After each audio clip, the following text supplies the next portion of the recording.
In between came the interlude of Adolf Hitler,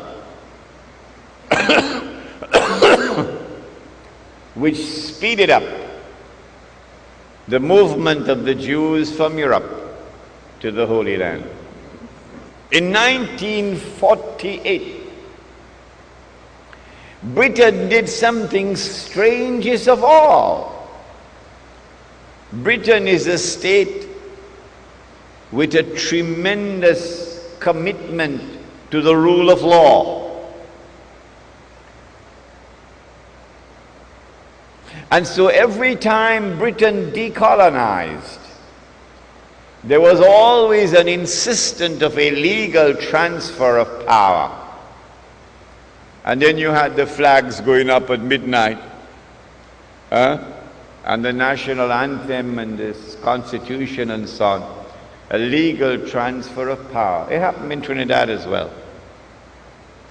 But in 1948, when Britain left the Holy Land, she left like a thief in the dark. For the first time, for the only time in British history, there was no legal transfer of power from Britain to the successor state. In 1948, Britain acted as the midwife for the baby to be born. The European Jewish state of Israel. And so my answer is that that island of Tamim ud-Dari is Britain.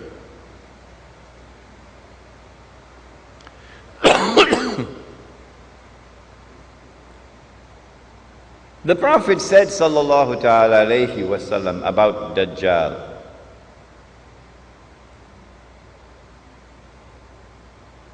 that he would ride on a donkey, and the donkey would travel as fast as the clouds, and the donkey would have his ears stretched out wide.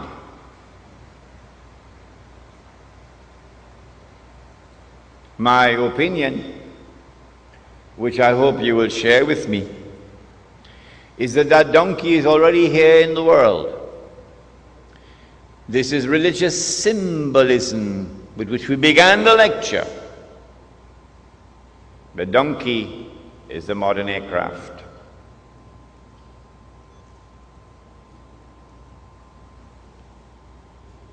And since the Antichrist brings with him the modern aircraft, the Antichrist commands the skies.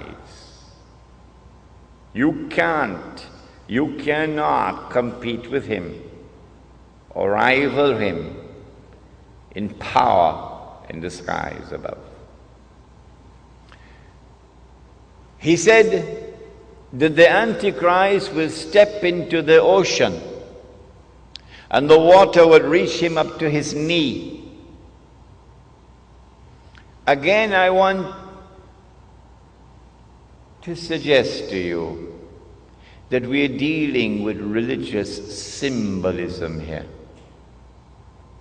It is not to be understood literally as a donkey. It is not to be understood literally as a man who is a few miles tall. Rather, it is the technology which allows you to go down to the bottom of the ocean and pick up pieces of an aircraft which crashed and reassemble the aircraft 95%. That technology is in the world today. The Antichrist would be jumping about between the heavens and the earth.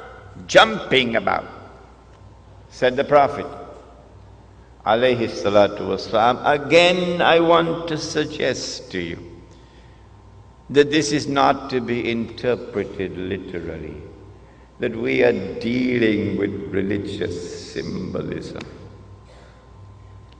It refers to our modern exploration of the heavens above. the satellites that go around the earth and the shuttle aircrafts that go up and down. In fact, in all of these we see pointers towards a scientific and technological revolution which would sweep the world.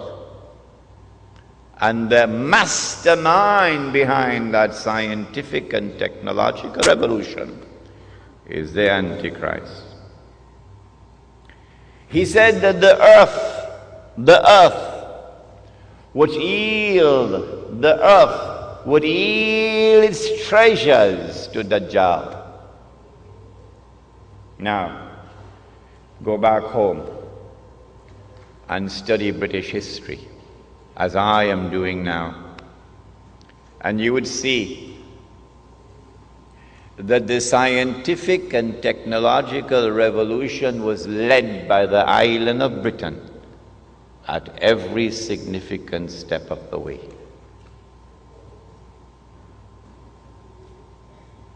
The earth would yield its treasures to Dajjal.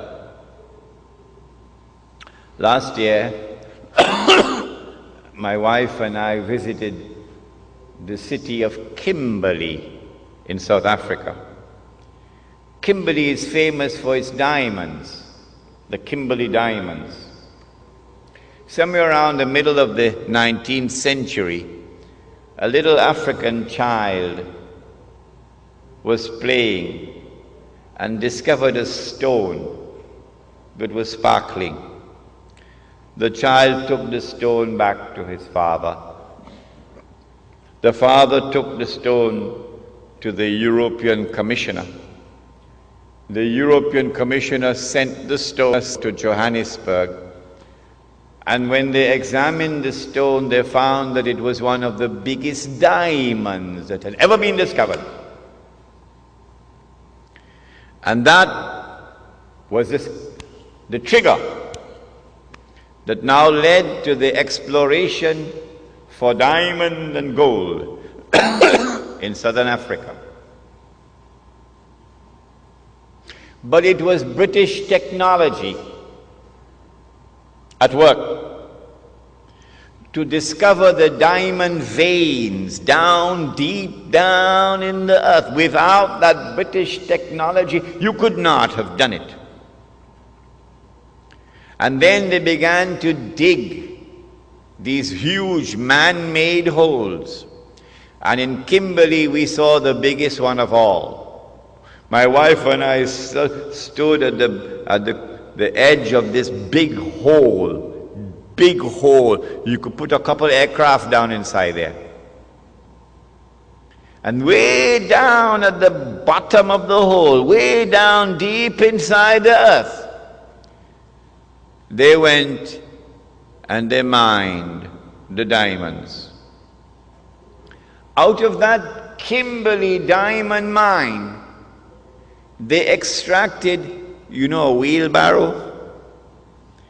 Well, there were 5 wheelbarrows at the side of the mine there, and they were filled with plastic nuggets. And this was meant to show us how many diamonds were mined at Kimberley before the mine was closed down in 1914. All of that effort of digging this big hole in order to get 5 wheelbarrows filled of diamonds.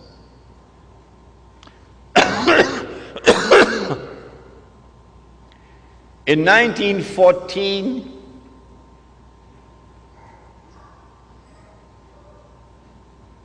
the stage was set.